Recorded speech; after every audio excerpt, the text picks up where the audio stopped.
Kenyans just want service delivery. Mr. Speaker, Kenyans just want nothing else but to give them service delivery, make sure that we pay our nurses and doctors, make sure that our teachers are paid on time, make sure that capitation money arrives in our schools on time, make sure that money for road construction arrives on time. If that happens, I saw yesterday, Mr. Speaker, where there was a debate, public debate as to why Kenyans are hungry.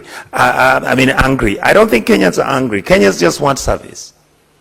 University students want their money to be available for their education. Teachers want their money for capitation to be available. Those who need to be promoted, promote them. Community health workers, people who are playing a very, very services within our country, medical services are actually given first priority. You find that we are not able to compensate them, pay their allowances.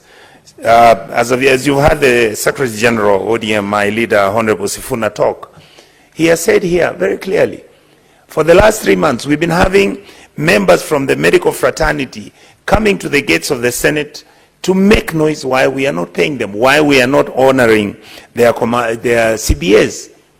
The agreements which some of them were signed 2-3 years ago. So, Mr. Speaker, I would like to say that as a committee, we appreciate the support that we have received from this House. As a committee, I think the team has worked diligently. I want to thank my chair, Honorable Roba, who has really pushed. While he's aware, we've been having Honorable Halwale with his experience and energy to hold in brief. I think we've presented to this House a report that is believable, that is factual. Every county, the money that has been given has been stated, whether it is for health, whether it is for agriculture, whether it's for roads. And I would like to say, Mr. Speaker, that the teams that were looking at the figures and the amounts and the amount of consternation it was raising. There were many issues that we dealt with, and we felt that because we don't have time, there was no need for us to have disagreements in terms of what the numbers were and what they were not. The only thing I want to remind many here is that last year there was a group of about 18 counties that were given money for the industrial parks. And we waited. I am happy that Kisii County, for example, Mr. Speaker, has also now been given the money for the industrial park. The money which was allocated for cancer as a special project has also been allocated. So I am positive and hopeful that we will continue working hard in this House. We will be standing our ground. I am happy that the senators, many senators in this House are now seized of the fact that we must be the people who are going to defend devolution. We must be the people who are going to make sure that when the money goes to the county governments, let us make sure, Mr. Speaker, that this money does the service that it's supposed to do. So that I am happy that the amount is about 50 billion, which is not small money. I believe that we will be able to finish the county aggregation and industrial parks. I believe there are many issues coming. I want to raise this issue, Mr. Speaker. I want to raise this issue, Mr. Speaker, before I forget. Honorable Halwale, I want to tell you that we need to engage our colleagues in the National Assembly to realize that they have to make a decision whether they are going to become the tenderpreneurs in government projects and deals, or whether they are going to serve the public in making sure that the money arrives at the county governments and their constituencies. There's a lot going on in our counties. There's a lot going on in our sub-counties. And Mr. Speaker, there's a lot going on in our sub-counties.